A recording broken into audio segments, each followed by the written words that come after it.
आदाब, मैं हूं मुमताज आलम रिजवी और इस वक्त मैं आपके खदमत में लाइव हाजिर हुआ हूं। बात करूंगा नेशनल और इंटरनेशनल। नेशनल मैं इसलिए कह रहा हूं क्योंकि आज मुल्क में एक बड़ी बहस छिड़ गई। वैसे तो कई दिनों से बहस हो रही थी, लेकिन आज जिस तरह की राजनीति हुई है, जिस तरह की सियासत हुई है, उस पर चर्चा करूंगा। सबसे पहले अपने शो में मैं आईन साज, जिन्होंने हिंदुस्तान को जमहूरी एतबार से मजबूत बनाने के लिए हमें एक मजबूत आइन दिया, मैं आन जहानी डॉक्टर भीमराव अंबेडकर जी को उनके यौम वफात पर खिराज अकीदत पेश करता हूं। और आज ही के दिन जिन लोगों ने आइन को दागदार करने की कोशिश की, आइन को नुकसान पहुंचाने की कोशिश की, जिन लोगों ने आइन को जख्मी किया 6 दिसंबर 1992 को, मैं उनकी मजम्मत करता हूं।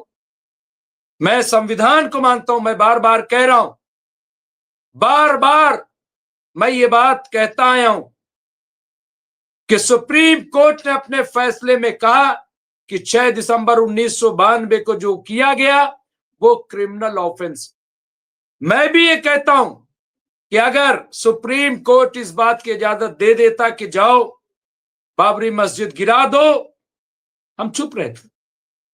वैसे ही चुप रहते जैसे राम मंदिर की तामीर के लिए सुप्रीम कोर्ट ने फैसला सुनाया और उसके एवज में 5 एकड़ जमीन दी उसी अयोध्या में, हम चुप रहते। इसलिए, लेकिन मैं आज जो बात करने जा रहा हूं, बात बहुत उसूली है और सियासत का जो मिजाज है, मैं शेर पढ़ता हूं कि यह सियासत आदमी को ले चली है उस तरफ, यह सियासत आदमी को ले चली है उस तरफ जिस तरफ से लौटने का रास्ता कोई नहीं, और ये गुनहगारों की बस्ती इसलिए खामोश है, भेद खुल जाने के डर से बोलता कोई। हकीकत यह है कि किसी को किसी से प्यार नहीं। प्यार है तो सिर्फ इक्तदार के लिए, हुकूमत के लिए, सत्ता में बने रहने के लिए, इधर हो या उधर हो। वरना आज तो बात होनी चाहिए थी कि लाखों लाख लोग इंडिगो 5 दिनों से बंद है, हाहाकार देश में मचा हुआ है, लेकिन कहीं आपने एक्सक्यूज सुना आपने कि किसी ने हुकूमत की तरफ से आकर के अफसोस जाहिर किया हो? किसी को परवाह नहीं। एक तरफ पुतिन की आओ भगत, ठीक है, मेहमान है, बहुत अच्छा है, होना चाहिए था, लेकिन हमारे जो मंत्री जी थे पर्यटन उड्डयन, वो कहां थे?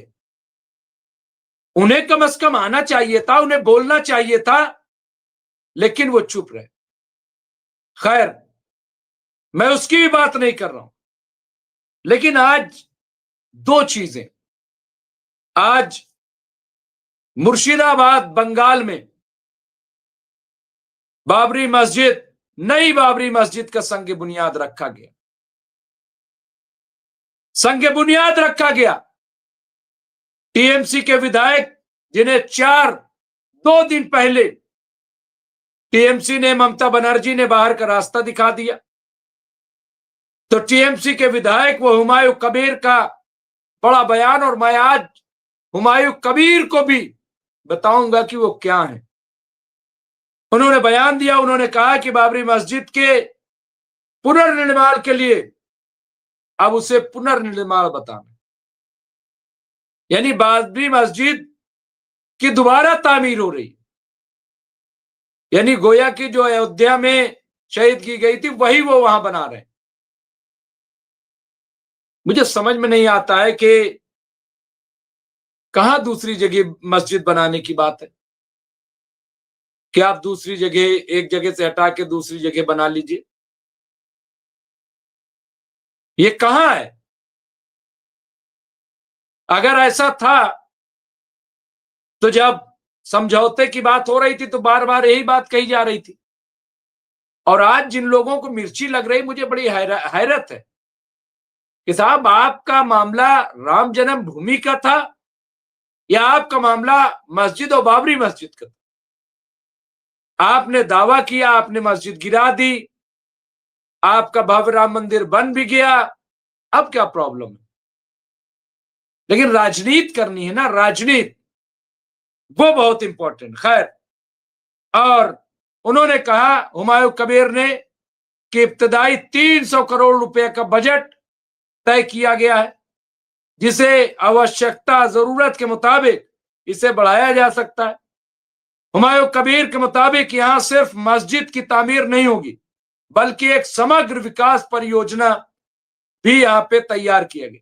मेडिकल कॉलेज, आधुनिक अस्पताल, लाइब्रेरी, पार्क, हेलीपैड, इन सभी सुविधाओं के साथ क्षेत्र को एक सामाजिक, शैक्षणिक व धार्मिक केंद्र के रूप में विकसित करने का प्रोग्राम बनाया गया।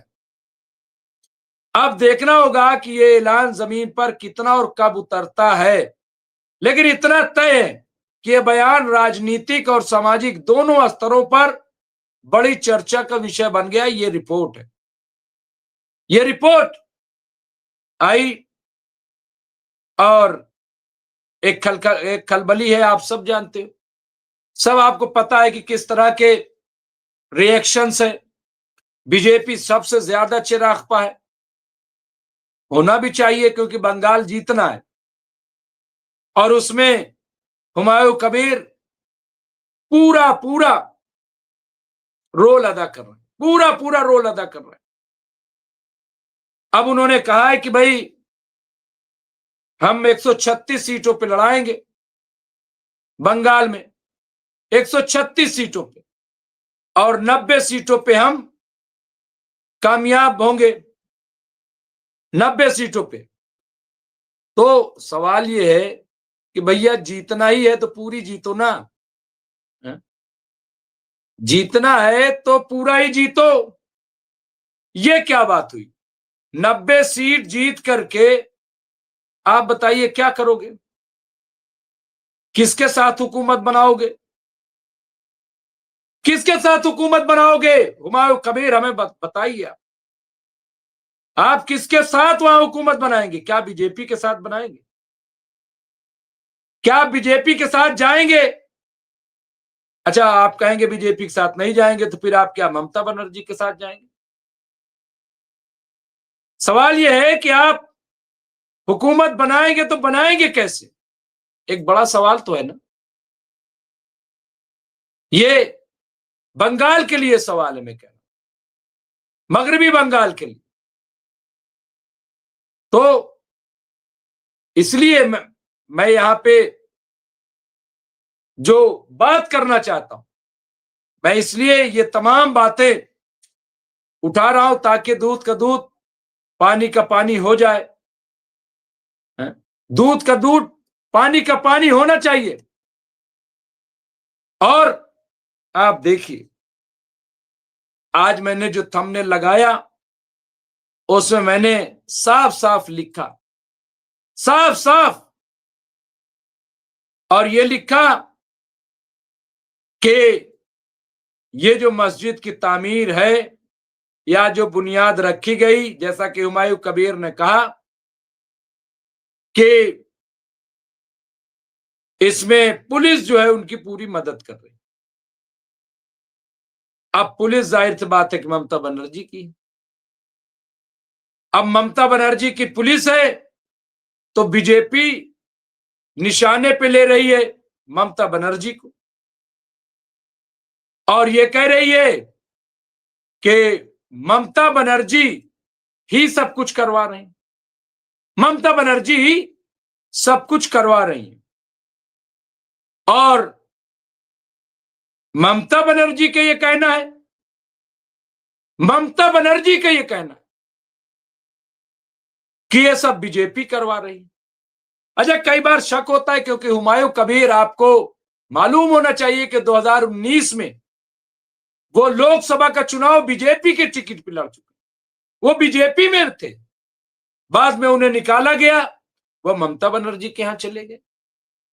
अब ममता बनर्जी ने निकाल दिया तो उन्होंने नई पार्टी का ऐलान किया कि हम साहब नई पार्टी बनाएंगे, नई पार्टी का ऐलान कर दिया और 136 सीट पे चुनाव लड़वाएंगे, 90 सीटों पे जीत हासिल करेंगे। भाई टोटल सीट कितनी है बंगाल में? 294 टोटल सीट, तो 294 है, तो हुकूमत बनाने के लिए कितनी चाहिए? हुकूमत साजी के लिए 143 सीट, 143 सीट हुकूमत साजी के लिए चाहिए। वही हुकूमत बनाएगा जो 143 सीट लेकर के आएगा। अब मैं हुमायूं कबीर से जो भी सवाल कर रहा था, हुमायूं कबीर 90 सीटें जीतोगे, 143 पे लड़ोगे भी नहीं, मुझे बताओ कि क्या बीजेपी से मिलकर सरकार बनाओगे या ममता बनर्जी के साथ मिलकर के बनाओगे? सरकार कैसे बनाओगे? किसको गुमराह कर रहे हो, किसको धोखा दे रहे हो? लेकिन फिर मैं, क्योंकि आज मैंने कहा था कि इस पे मैं बात करूंगा, मैं बिल्कुल इस राजनीति से अलग अपना जहन रखता हूं, अपनी फिक्र रखता हूं। ये टोटल राजनीति है। लेकिन फिर मैं कह रहा हूं कि क्या राजनीति सिर्फ हुमायूं कबीर कर रहे हैं क्या? और लोग नहीं कर रहे हैं? तो और लोग कर रहे हैं तो वहां वावेला क्यों नहीं? पहला सवाल मेरा आज का, जो मैंने तमाम टीवी चैनलों पे कहा, पहला सवाल वो ये कि क्या हुमायूं कबीर का बाबरी मस्जिद की तामीर करना कानूनी है या गैर कानूनी? क्या जब बाबरी मस्जिद पे सुप्रीम कोर्ट ने फैसला सुनाया था तो ये कहा था कि अब देश में कोई बाबरी मस्जिद नहीं बनेगी? क्या आपने फैसले में लिखा? नहीं लिखा, नंबर एक। नंबर दो ये कि सिर्फ बाबर ही तो नहीं है, आज देश में न जाने कितने ऐसे लोग होंगे जिनका नाम बाबर होगा। तो क्या जिन लोगों का नाम बाबर है वो अपने नाम की कोई चीज नहीं बनाएंगे? गैर कानूनी हो जाएगा? ये सवाल है मेरा। भाई ममता बनर्जी की पुलिस साथ दे रही है, वो अरेस्ट नहीं हो रहे हैं इसलिए कि उनकी जमीन है, वो लीगली तौर पे बना रहे हैं, इसमें नुकसान क्या है?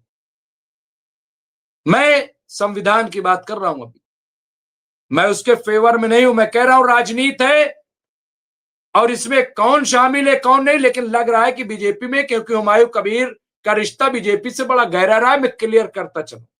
लेकिन मैं उसूली बात कर रहा हूं, संविधान की बात कर रहा हूं। एडवोकेट राशिद रिजवी साहब जुड़ गए हैं, आज मैं उनसे इस पर भी चर्चा करूंगा। तो नंबर एक मैंने कहा, मैंने सवाल उठाया। दूसरा मैंने कहा, कई बीजेपी के तर्जुमानों से आज मेरी बहस हुई। मैंने कहा अगर आपको इतना एतराज है तो एक बिल लाओ, पार्लियामेंट चल रही है, और बिल में ये पास कराओ कि अब देश में बाबर के नाम की कोई चीज नहीं बनेगी। लाओ बिल। लेकिन ये तो हुई एक तरफ की बात। मैं फिर कह रहा हूं कि मैं हुमायूं कबीर की राजनीति का समर्थक नहीं हूं, हिमायती नहीं हूं, लेकिन वो गैर कानूनी नहीं है। लेकिन जो गैर कानूनी हो रहा है उस पे लोग खामोश क्यों हैं? सवाल मेरा अब दूसरा ये, खुल्लम खुल्ला हिंदू राष्ट्र की यात्रा निकालना एक सेकुलर देश में, एक जमहूरी मुल्क में, जहां सारे मजहबों को एक नजर से देखा जाता है, आर्टिकल 25 सबको मजहबी आजादी देता है, किसी में फर्क नहीं करता। और जो हमारे आला ओहदों पे बैठे हुए वजीर आजम हो, वजीर आला हो, बदराओं वो सब जो हलफ लेते हैं, वो किस बात की हलफ लेते हैं? वो ये कि वो किसी से भेदभाव नहीं करेंगे, सबको एक समान देखेंगे और धर्मनिरपेक्ष भारत और संविधान की शपथ लेते हैं, धर्मनिरपेक्ष। तो हिंदू राष्ट्र की बात करना, अच्छा चलो हिंदू राष्ट्र की बात भी कर लेना, ठीक है, मैं कहता हूं चलो कर लो, नहीं करनी चाहिए, असंवैधानिक है, गैर कानूनी, गैर आईनी है। लेकिन उस यात्रा में यह कहना कि चलो मथुरा में वही करें जो 6 दिसंबर 1992 को किया था, ये क्या है? इस पे बहस हुई क्या? कोई अरेस्ट हुआ क्या? खुल्लम खुल्ला चैलेंज। और मुझे हैरत है कि आज बीजेपी के लोग भी शौर्य दिवस, तो मैंने कहा कि फिर तो चाहिए था वजीर आजम को और वजीर आला को कि आज ही के दिन भव्य राम मंदिर पर वो झंडा फहराने का काम करते, क्यों नहीं किया? क्यों नहीं किया? ये मेरा सवाल है। हम संविधान की बात करते हैं, लेकिन हम संविधान को नहीं मानते। क्या ऐसा है? हम पे इल्जाम, हम ये नहीं कह रहे कि राजनीति, हमने फिर कहा कि राजनीति हो रही, लेकिन राजनीति कहां से हो रही ये भी तो देखिए आप, किस तरह की राजनीति हो रही। तो ये मेरा दूसरा बड़ा इंपॉर्टेंट पॉइंट था और मैं आज इसी पे बात करूंगा। हुमायूं कबीर ने संगे बुनियाद रख दिया वहां पे और बता रहे हैं कि 80 करोड़ आ गए, 300 करोड़ का बजट है। लोग सवाल कर रहे थे, कई डिबेट में कहा कि भाई 5 एकड़ जमीन तो हमने दिए सुप्रीम कोर्ट ने, जो उस पे तो मुसलमान बना ही नहीं पा रहे। आज मैंने कहा बनाओ मुझे चेयरमैन, 1 महीने में मस्जिद तामीर करवा दूंगा। आप सोचिए कि जो मुतनाजा मामला है, जिसे बनाया गया मुतनाजा, वहां एक ऐलान पे 80 करोड़ आ गए और 3 दिन में मुझे लग रहा है कि 300 करोड़ आ जाएंगे। तो जहां सुप्रीम कोर्ट इजाजत दे रहा है कि जाओ 5 एकड़ जमीन है और वहां पे बना लो, वहां पे मुसलमान पैसे नहीं देंगे। लेकिन सबको पता है कि क्या हो रहा है। हम राजनीतिक बात नहीं कर रहे, लेकिन राजनीति पर नजर रखना हमारी जिम्मेदारी कि आखिर किस तरह की राजनीति हो रही। अब मैं राशिद रिजवी साहब को ले लेता हूं, मैं इंटरनेशनल भी बात करूंगा क्योंकि आज कई अहम इश्यूज आए हैं जिसे, लेकिन मैं सोच रहा हूं कि यहीं से आगे बढ़ूं और उसके बाद फिर 50% बात जाकर के इंटरनेशनल इशू पर भी बात करूंगा। मैं इस्तकबाल करता हूं, सीनियर पॉलिटिकल एनालिस्ट है, माहिर तालीम, माहिर कानून राशिद रिजवी साहब, जो नेशनल और इंटरनेशनल इश्यूज पर बड़ी गहरी नजर रखते हैं। और मैं बिल्कुल पॉलिटिकल बात नहीं करूंगा राशिद रिजवी साहब, बिल्कुल। लेकिन आप माहिर कानून भी, एडवोकेट है। मैं सिर्फ आज एक सवाल मैंने आज थंबनेल में लगाया कि जो संगे बुनियाद हुमायूं कबीर ने बाबरी मस्जिद की रखी है, वहां मुझे बड़ी हैरत है कि इख्तलाफ ये था कि भाई राम मंदिर को तोड़ करके बाबरी मस्जिद बनाई गई, तो ठीक है, आपने ढा दिया, आपने राम मंदिर बना भी लिया अयोध्या में। अब मुर्शिदाबाद में आपका क्या है?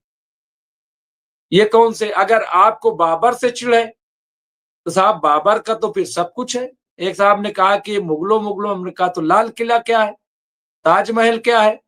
अच्छा, फिर बाबर ने कोई हिंदू राजा को तो हराया नहीं था कि आपको सिर्फ बाबर से चिढ़ है। भाई तो इब्राहिम लोदी को हरा करके बाबर आया था।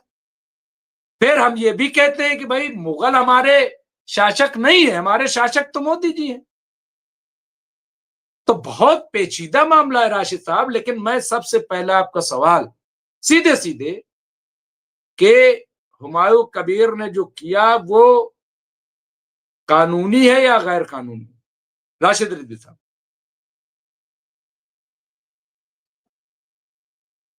मुमताज भाई, हमारे देश में कोई धर्म स्थल बनाना कोई गैर कानूनी नहीं है और हम इसको गैर कानूनी मानते भी नहीं हैं।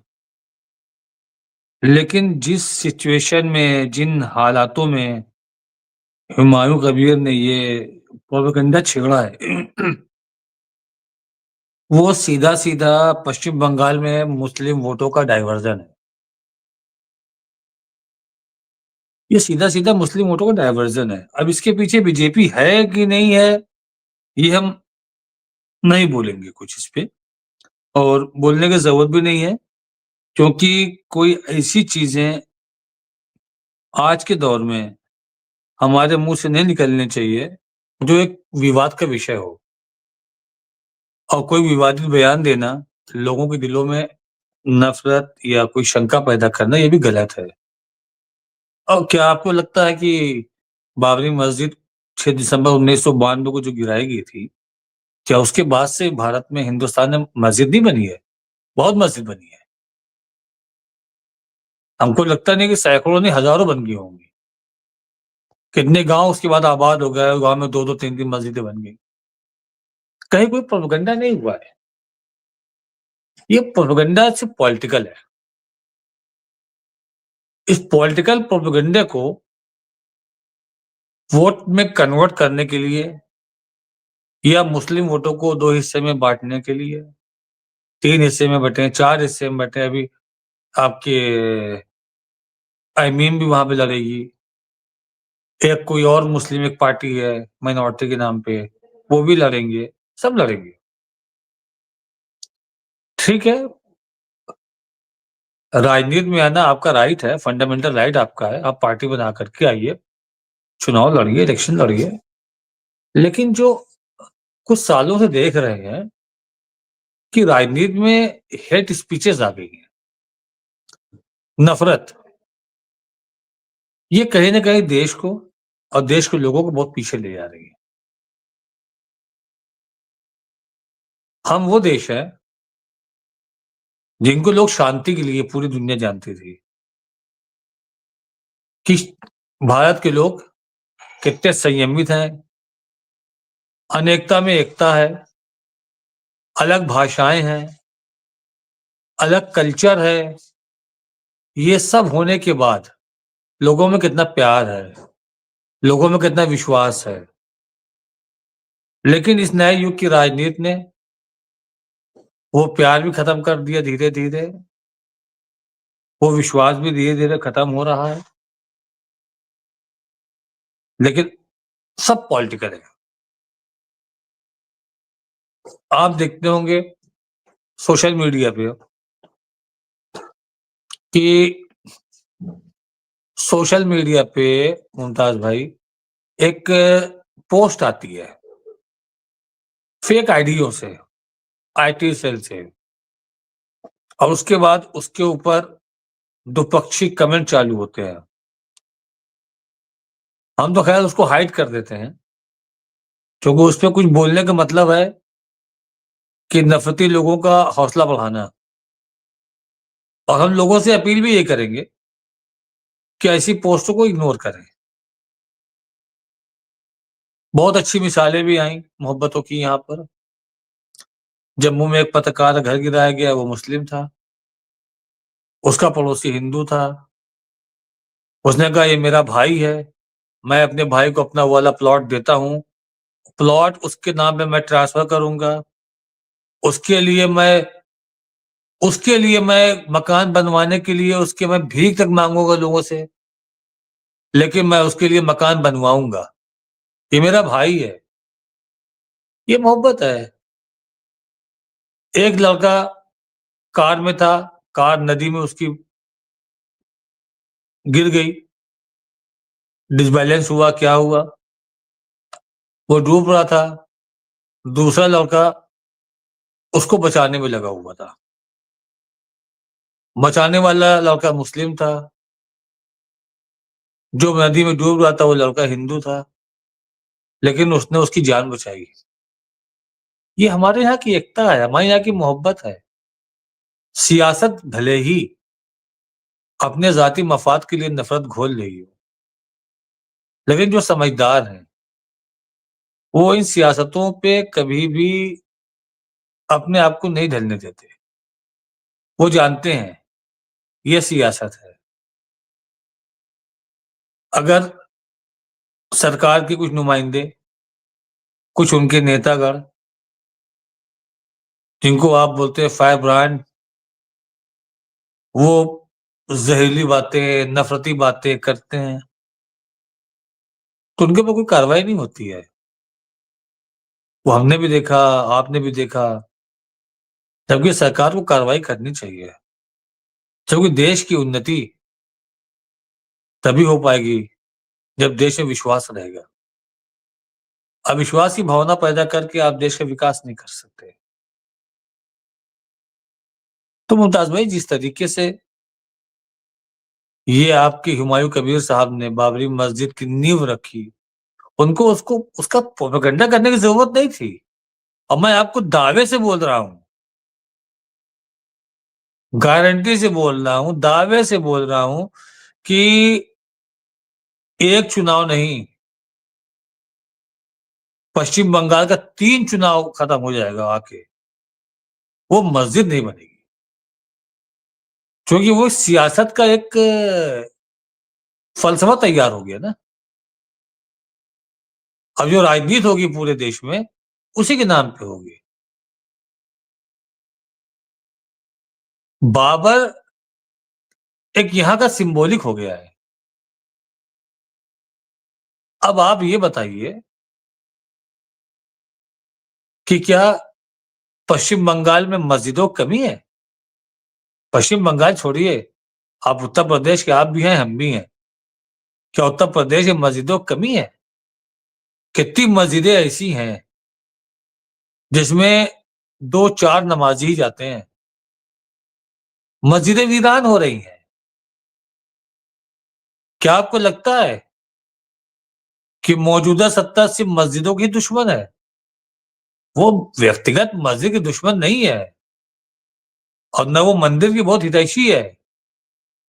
जब सत्ता को ये पता है कि हमको मस्जिद का विरोध और मंदिर के समर्थन में वोट मिल रहा है, तो हम क्यों ना उसी धारा की तरफ जाएं? ये अपनी अपनी पॉलिटिक्स है।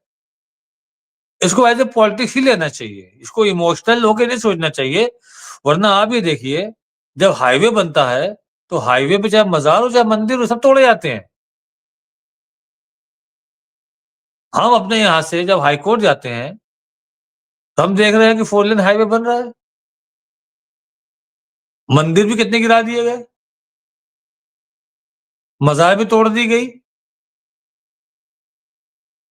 तो ऐसा तो नहीं है ना कि सत्ता दल जो है वो रोड टेढ़ी कर दे रहा है लेकिन बोलता है नहीं, हम मंदिर को टच नहीं करेंगे। ऐसा भी नहीं है। उसको लगता है कि विकास के रास्ते में अगर मंदिर है तो मंदिर कहीं और भी बन सकती है, कहीं और भी शिफ्ट हो सकती है। हम तो कहते हैं मस्जिद भी आए अगर। ये मेरा अपना मानना है। अगर अवाम के लिए, पब्लिक के लिए कोई सड़क बन रही है, सड़क, और सबका फायदा उसमें है, और वहां पर मस्जिद भी आ रही है बीच में, तो आप मस्जिद तोड़ के शिफ्ट कर लो ना दूसरी जगह। क्या दिक्कत है? वो जमीन का उतना एरिया तो अल्लाह ने कहा नहीं है कि हमारी इबादत यहीं पे होगी, इसके अलावा कहीं नहीं होगी। वो खाना काबा तो है नहीं कि उसके अलावा कहीं इबादत नहीं हो सकती। लेकिन इन चीजों को आपके सामने इस तरीके से रखा जाता है कि आपके अंदर एक गुस्सा है, आप रिएक्ट करो, आप नफरती बातें करो। वरना बहुत सारी चीजें हैं जो एक जमात को खुश करने के लिए पहले दूसरे जमात पे एप्लीकेबल की गई, लेकिन जब वही चीजें दूसरी जमात पे डाल दी गई तो उनको तकलीफ होने लगी। तो अब पहली जमात बोल रही है कि जब हमको तकलीफ थी तब तुम हंस रहे थे, आज जब तुम तकलीफ पे आए तो तुमको दर्द का एहसास हो रहा है। इसके ऊपर कितने फेसबुक पे, इंस्टाग्राम पे मीम डाले गए। तो मुमताज भाई, ये चीजें देश को कमजोर करती हैं। कतई हम इस पे इत्तेफाक नहीं रखते, ये होना नहीं चाहिए। सरकार को अगर सत्ता में बने रहना है तो आपको डेवलपमेंट के काम करने चाहिए। मंदिर मस्जिद के नाम पर बहुत दिन आप सरकार नहीं चला सकते हैं। आप मंदिर मस्जिद के नाम पर बहुत दिन लोगों को नहीं भड़का सकते हैं। ये कोई एक पार्टी की बात मैं नहीं कर रहा हूं, और भी दूसरी पार्टियां हैं, वो भी बहुत उल्टे सीधे स्टेटमेंट देते हैं, बहकावे के देते हैं, भड़कावे के देते हैं। जो उनके स्टेटमेंट में भड़क जाते हैं, रिएक्ट करते हैं, मैं उनको नादान समझता हूं।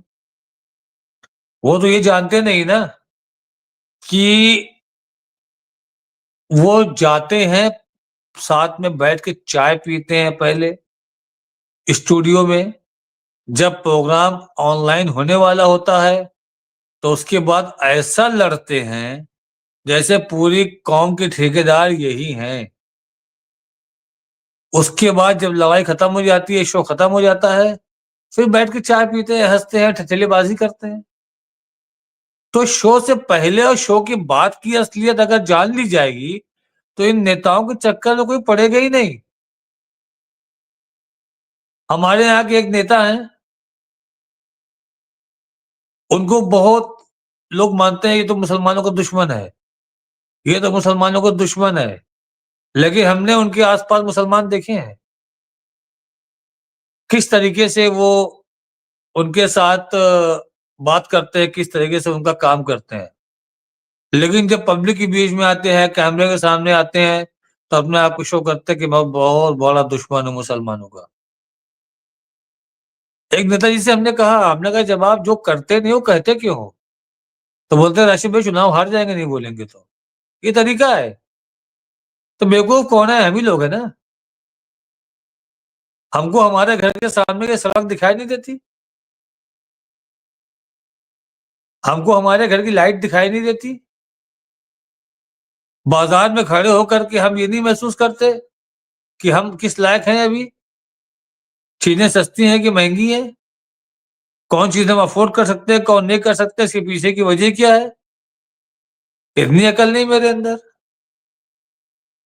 हम अपने आप को graduate, post graduate, LLB, LLM किए हुए, बीटेक, एमटेक किए हुए, ये सब समझते हैं। नाम के पहले प्रोफेसर लगाते हैं, डॉक्टर लगाते हैं, इंजीनियर लगाते हैं, लेकिन हमको जरा भी तमीज इस बात की नहीं है